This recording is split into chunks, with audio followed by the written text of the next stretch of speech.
bareeda dhaqee itti jajjasan fudhachuudhaan isiirraa fuudhaniiti kan ofiisan itti kennanii jechuudha fokkattuu sana. Saniin booda wanni sun faayidaa qabdi barbaadanii ol kaawwatanii yookaan waan samichoo ta'e barbaadachuuf irraa gataa jechuudha. Wanni daa'imsu qabachuun yookaan waan nama waraanuu baabattee deemu dandeechiifti daa'imsu.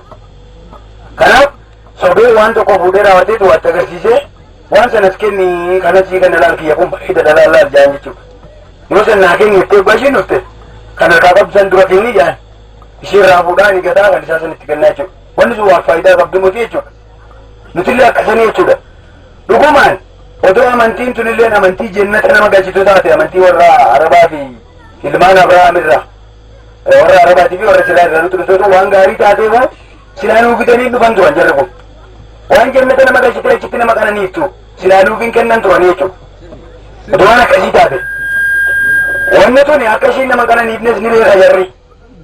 Garuu sagantaa keenya tana yoo qabate malee jarri sagantaa ofii yoo qabate nun jiraachisuu waan jedhaniif akkuma sobaanii nama du'ee fi nama biyya hin jirre ragaa godhata jedhan. Namni sobaan nama du'ee fi nama biyya hin jirre ragaa godhata jedhan. Isaan illee du'a ragaa godhatanii dhufan du'a. Kan namni tokko deebi'ee isiniif. Namoo achumatti hafaa jiree deebitee bira geessa. Namoo kan gute jennanni jiraatee jiraachuu dhabee namni as deebi'ee hime tokkollee hin jiru. Hunduu jannata galee fi giddatti galee illee of hin beeku isuma eegaa jechuu ta'e. Kanaaf ragaa kijibaa kana qabanneeti wanna keenya kan lafa kana gubbaa irratti ragaa gurguddoo qabatamaadhaan arginu qabu kana ofirraa darbinee gowwoomne jechuudha. Egaa kana malees wanti nuti ani xiqqaa miti. Maal jedhama isinitti fakkaate waa'ee lafaa hoggaan kaase akka arabaatti zabbeetti waatarii zamzam jedhan jechuudha.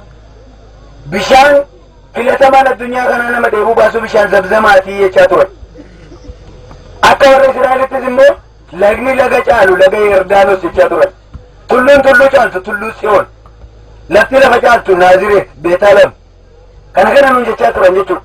Karaa kiristaanummaatti immoo lafti lafa caaltu jecha Makkaa Madiinaadha nuun jedhanii fuulallee ittiin wal galchaniiru. Islaama karaa Islaamati. Karaa kiristaanummaatti gara namatti itti baa ture kana jechuudha. Kanaafi tulluun biyya keenya keessa jiran kan akka gaara mul'ataa jiru homaa tajaajila qabu. Bishaan zamzamaa kan jedhan bishaan koolaa takkaalleen akkanatti irraa dhiyeessuu hin dandeenye jechuudha kan isaan amma warri nutti.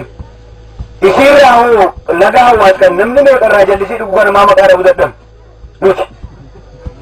Egaan lagan meeqa jira laga raammis fa'a an biyya kana keessa yaa'an. Waraabee fa'a kan akka laga murmuru fa'a kan akka laga baaroo fa'a kan akka laga dhedheessaa gannaalee laga xaafoo meeqa jedhanii isinitti himu.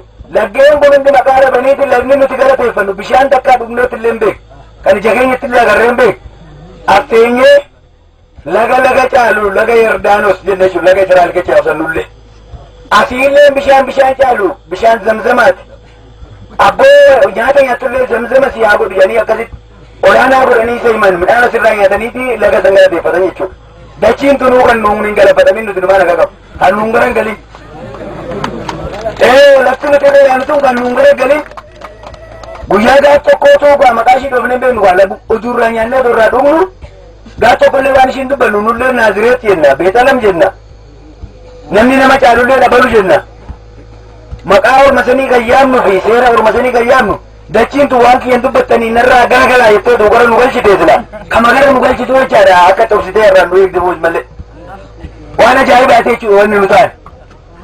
Kanagaa hundi isaa namni oduma argu waaqni gara biyya kiyyaa jira gara biyya kiyyaa gara galaa nuun jee namni nagumaan itti gara gallee waaqni gara biraa jenne karaa mana nama tokko addunyaa kanarra deemnaa jechuudha. Kitaaba qulqulluu keessatti maal jedhu isinitti fakkaate?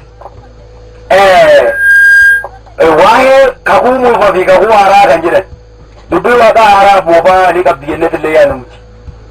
Dubbii waaqaa moofaa fi haaraa oduu qabaattee silaa ijji namaa lama turtee miti amma haaromsee raawwannaan takka adda kanarratti uumee silaa sadi godhaaf oduu dubbii waaqaa haaraa fi moofaa taate jechuudha.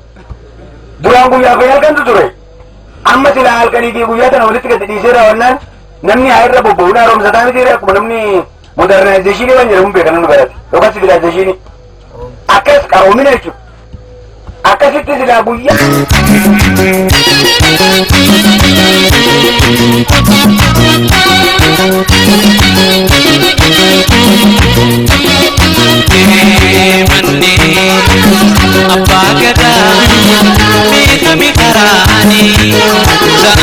gaafatan ni beeka garaanii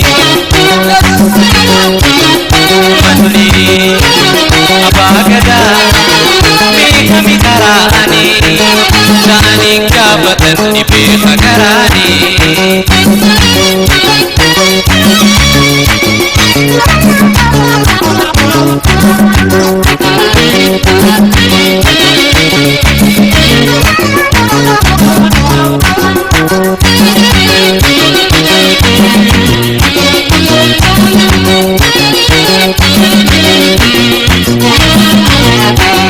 Sinan abbaa gadaa dho'isan baduu dide keera saatii kunoo dhuma namni bootte Sinan abbaa gadaa dho'isan baduu dide keera saatii kunoo dhuma namni bootte Qalbini mul'ata odaan ni dhaabbata Ayini afaan qabnaan nyaani tuffata Qalbini mul'ata odaan ni dhaabbata Ayini afaan qabnaan nyaani tuffata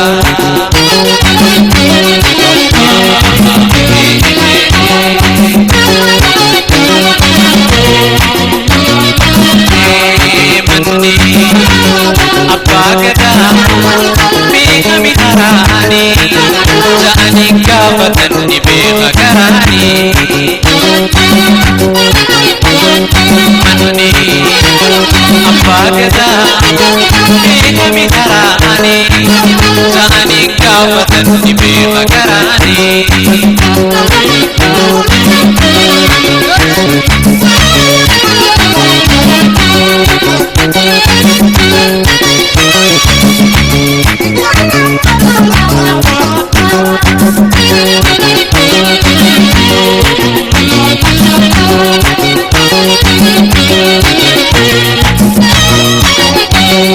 Manni abbaa gadaa karaan isaa labbaa dahoo mitu miti dirree bal'oo gubbaa Manni abbaa gadaa karaan isaa labbaa dahoo mitu miti dirree bal'oo gubbaa Sinawaa wallaaluu ilmi manaa abbaa Waaqa maaliif inni nama dhibaa Sinawaa wallaaluu ilmi manaa abbaa Waatu jira maaliif inni nama dhibaa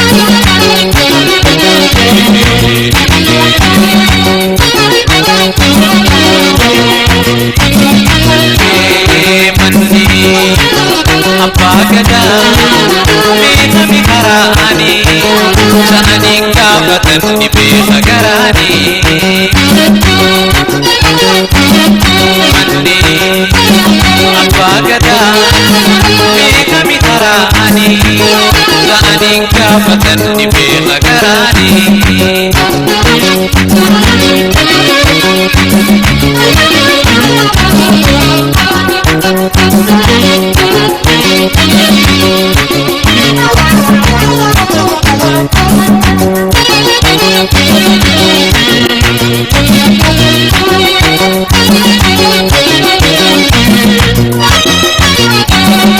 Manni abbaa gadaa mana miti galma Tokko baashanii malee keessisaa tokkuma Manni abbaa gadaa mana miti galma Tokko baashanii malee keessisaa tokkuma Asxaan odaa ta'uun biyyayyuu beekama Seenaan Oromoota yoo irraanfatama Asxaan odaa ta'uun biyyayyuu beekama Galiin Oromoota yoo irraanfatama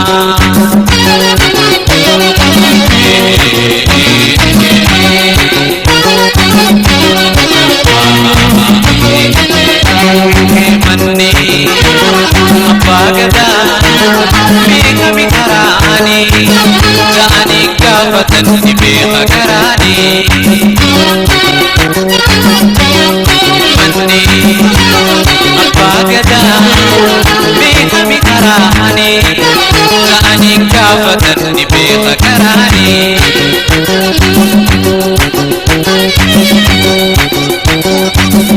Seenaan abbaa gadaa dho'isan baduu didee keera saatiin buluun dhuma namni booddee galmini mul'ataa odaan ni dhaabbata Hayni afaan qabnaan